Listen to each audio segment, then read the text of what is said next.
Our learning intention for today is I am learning how to write my own procedure. So let's just revise the steps that you need to follow and how you can do this. We must make sure that each step is in the correct order. Do you remember last week when we did these steps and they were out of order? It doesn't work very well, does it? So, you need to make sure that your steps are in order. So you might want to write out a draft for the thing that you are writing a procedure for, and then put it into your book when you've got them all in the correct order. So yesterday we wrote a title, you might have written a goal, and you put your list of materials or ingredients, and possibly you put some pictures next to those. Today, we will be looking at those steps and putting them in order as a set of instructions on how to do something. And then, if you can, to write a small conclusion at the end that is a little statement that outlines what the final product is or should look like. Remembering our success criteria is that our procedure writing needs to have a title. We need to either use bullet points, numbers 1, 2, 3, 4, or first, next, then, and finally to put our steps in order. We need to make sure they're done in the right order and that it makes sense. So when you're writing your steps, we have talked about needing to make sure that you've put them in order.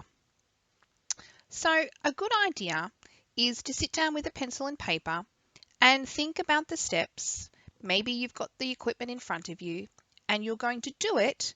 And as you do the thing that you're describing in the procedure, you can write the steps as you go.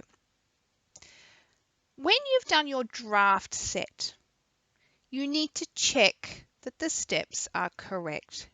So go back and test them. Read from step 1 and see if it makes sense. If they do make sense, fantastic. If you're not sure or you think you could improve them, make those changes and then put them into your book. Now, this is where I'm going to remind you that you need to use verbs and nouns. So verbs. Verbs are the action words. These are like the bossy words that tell somebody what they have to do. So in the example, cut in blue. Cut the fruit in half. So cut is the verb. The next one is select. Select one from each group. Then it says add. Add a cup of sugar. So you need to make sure you have these bossy words in your procedure. But of course, we also need nouns. Nouns are the naming words. So if you're putting together a Lego figurine, you need to say the blue block so that people know what we're talking about. Because if you just said the block, they could pick up any block and they could get their figurine wrong. So you need to make sure that you're very specific. Again, let's look at the first sentence in our example. Cut, that's the verb, cut the fruit in half. Do you know what the noun is in that sentence? Good job. It's fruit. So I know that I need to get the piece of fruit and cut it in half.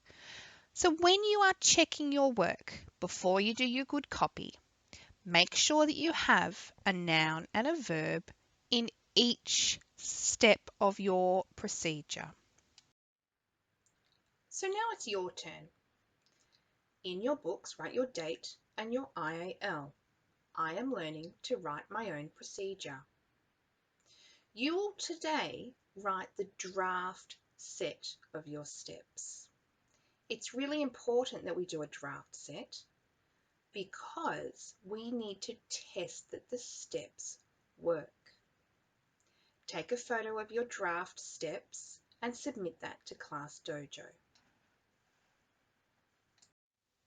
Looking at our groups, blue group and red group have theirs set out like this. You don't have to set it out like this. You might do it straight down the page. That is your choice.